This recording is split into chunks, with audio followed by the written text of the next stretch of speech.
Throw your Julian Sand and Drew Aller graphics in the garbage. Your Ryan Day and James Franklin graphics, throw them in the garbage. We got a whole new matchup between Ohio State and Penn State, and yet Ryan Day is not letting anyone think that this is not going to be a match-up game. It is going to be a classic Ohio State and Penn State matchup in Ryan Day's eyes. We are excited to break this one down. I think it's still a really interesting one. A lot to talk about in this one. Penn State obviously in the middle of quite the season, and the Buckeyes back from an off week looking to finish strong before what they hope is a Big Ten title and a playoff run. Before we get going with our keys to victory and what to watch for and look for in this one, look, we do this every week when the Buckeyes play.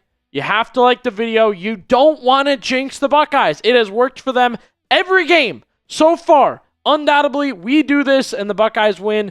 Don't want to make this the 1 week you don't do it and then Ohio State doesn't win, so make sure you like the video. For the Buckeyes, injury-wise, we do want to let you guys know Ryan Day commented on wide receiver Bryson Rogers, who he's actually made comments about wanting him to step up a little more, have a part to play in this offense coming up. He thinks the Buckeyes should be able to get him back this week. We were starting to see Quincy Porter, Bryson Rogers get involved a little bit on the offense. Very confusing to me, the wide receiver situation, because, again, you can't get Brandon Inniss the ball much, and yet you're concerned about the play of Quincy Porter and Bryson Rogers. But injury-wise, looks like he'll be available Saturday. For Penn State, 2 starters on the offensive line sat out last week. 2 guys at the top there. The Nittany Lions expect to get those guys back this week. Jackson Smolik, that is their backup quarterback as of right now. More of a runner. They've used him in rushing situations, quarterback keepers, draws, things like that. He was injured in the game against Iowa. Looks like they don't expect to have him back. So essentially, what was Penn State's 4th-string quarterback looks to be their backup for this game on Saturday, and Jalen Harvey is questionable for this one. Penn State has a lot of depth at defensive line, so they can replace him pretty easily. However, we're keeping an eye on Jalen Harvey playing in this one. We also have turned our eyes, our attention, our focus. I know a lot of you want to know, who's the quarterback now? Drew Aller, again, wishing Drew Aller well. Same high school, connected him locally. He's an Ohio kid. Hope everything just goes well for him going forward. Get healthy, get to the NFL, and get going, man. That's honestly from someone who knows him in that local aspect, just hoping the best for Drew Aller. And I know a lot of fans still want to see him do well.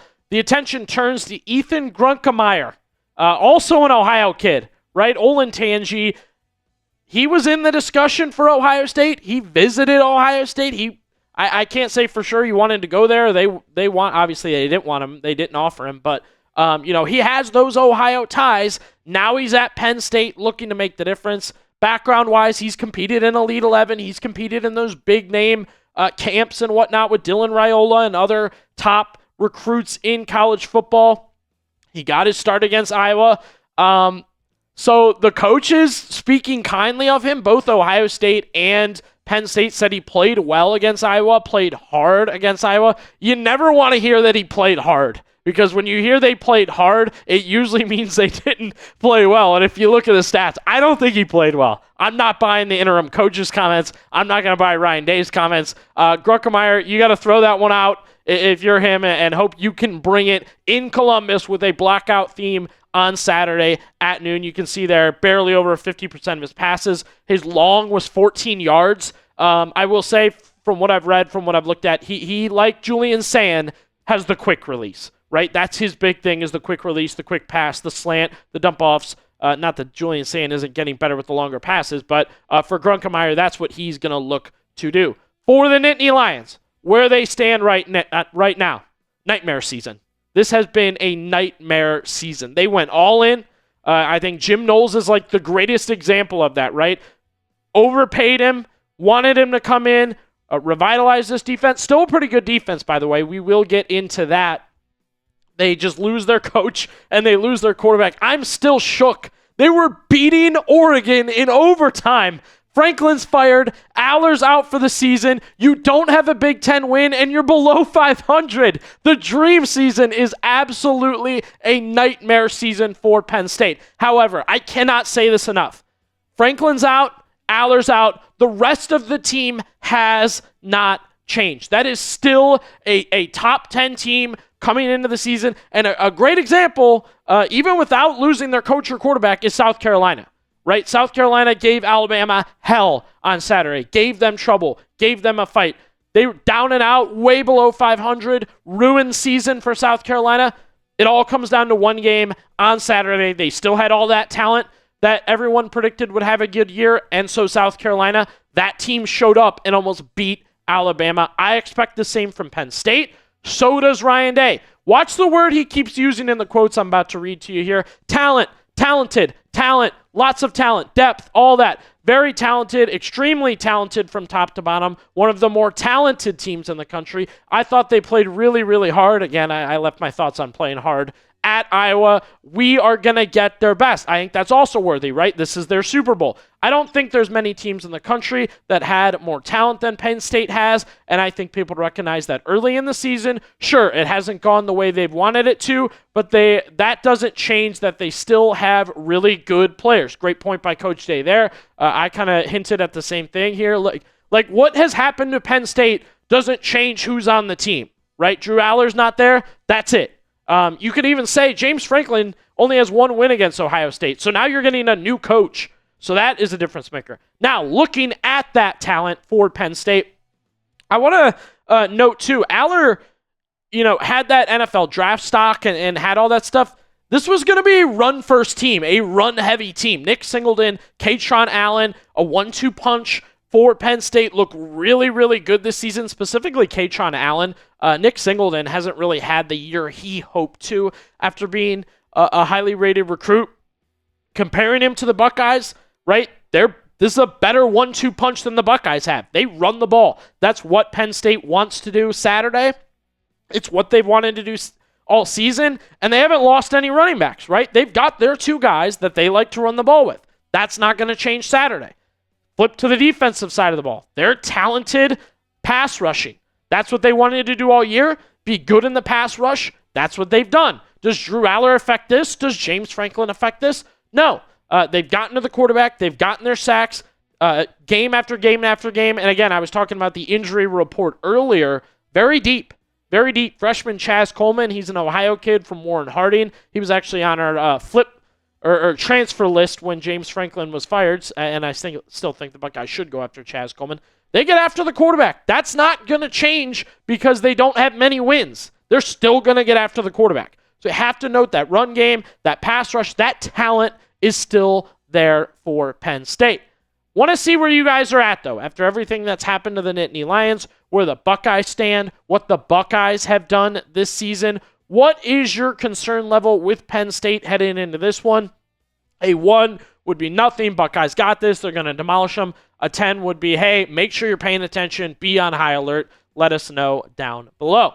We talked about the talent that's still there, but Penn State has gone to a new head man. Like we said, James Franklin out. A longtime assistant in Terry Smith has been named the interim head coach for the Nittany Lions. His big talk, his big speech is this is the big one for the Nittany Lions. This is it for Penn State. This is why you come to Penn State, for the big stage, to play in games like this and be able to compete against the number one team in the country and have an opportunity to beat those guys. He continues, this staff has confidence in the way we've prepared so far. We had a really good week last week, and we're looking forward to having a good week this week. Everyone's positive and ready to go.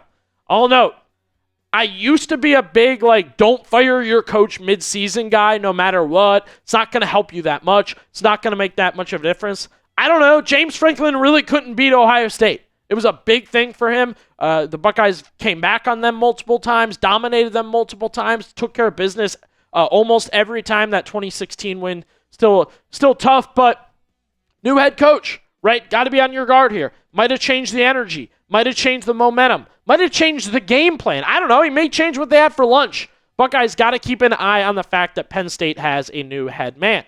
We want to let you guys know that today's video is brought to you by PrizePicks. The hard-hitting football action is even better with PrizePicks. Yeah, the weather might be changing, but the feeling of being right never gets old. So keep the season rolling on PrizePicks by getting $50 instantly in lineups when you play your first $5 lineup.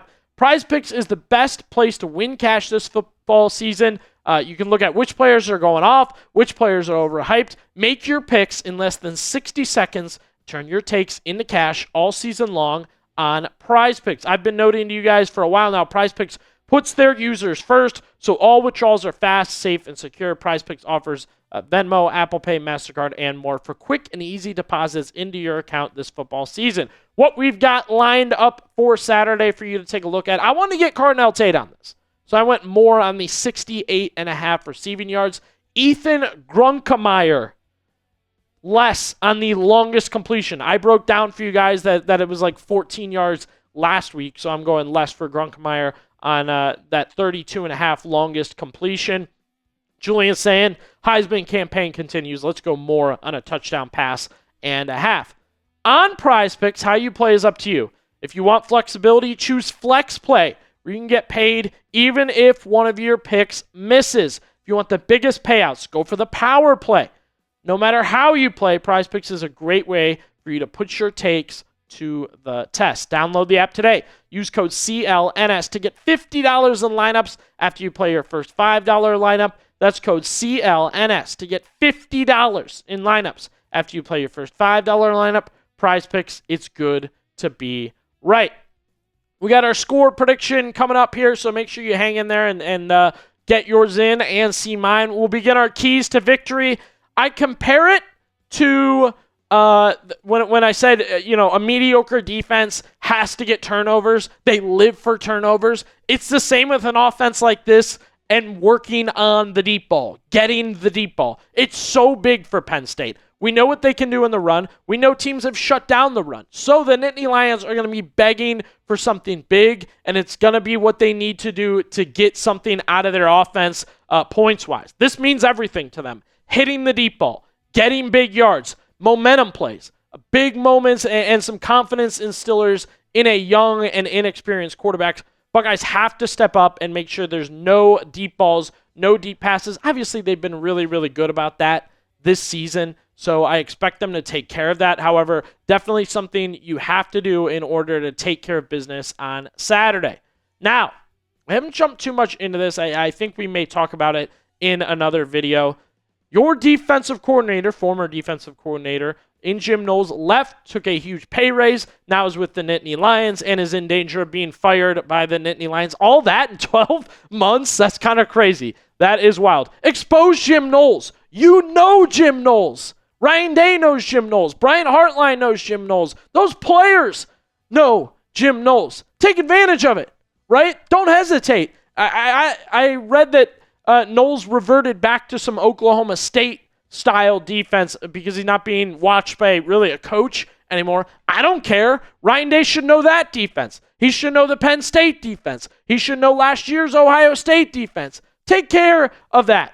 Take advantage of that. You know Jim Knowles inside and out. I don't think Ryan Day likes Jim Knowles. I don't think he'll ever say that publicly. I think they had a frosty relationship. Use it. Use it, man. I don't care if it's motivation. I don't care if it's scheme. Take what happened and use it on Saturday. All right, I want to hear from you guys. A lot of you guys got this right in the last game. So see if you can do it either again or finally get it right for the first time this season. Who scores the first touchdown for the Buckeyes against Penn State? I will always have my money on C.J. Donaldson, but I want to see what you guys think down in the comment section below. The third key to victory for the Buckeyes: have to keep the energy up for this matchup. They're going to be doing the blackout theme for the crowd, so everybody's going to be dressed in black. No, the Buckeyes are not wearing black. Not that that's the key to victory or anything here. I just don't like that. If you're going to ask everyone else to wear black, they should wear black. And then if you don't want to wear black during the day, which I understand, save it for a night game. But whatever, you can keep that PSA to the side. Still got to keep that energy. I understand what we thought this game would be. We thought it would be huge. We thought it would be, 1 versus 2, 1 versus 3, 3 versus 5. I mean, it was going to be a top 5 matchup between these two teams. I understand it's not. However, I'm watching Buckeye fans travel to Washington, to Wisconsin, to Illinois, and dominate stadiums. This is a home game in November for Ohio State as the number 1 team in the country. Bring the energy and make the difference against Penn State. I think that's a really, really big deal. I also want to note to you guys, of course, we will be live on Saturday, an hour before the game, and then during the game with our watch party. We got a new giveaway item, so we want you guys to be a part of that. I'll be doing sour candy. We'll be talking ball. I mean, all the usual on our watch parties, and if you haven't tuned into a watch party yet, good opportunity on Saturday. All right, time to hear from you guys on the score prediction. What will be the final score of Ohio State and Penn State on Saturday? I want to hear from you guys. I'm about to give mine in just a second. Buckeyes keeping a team in the single digits again. What are they going to do against Grunkemeyer? What are they going to do against this Penn State defense? Let me know down below.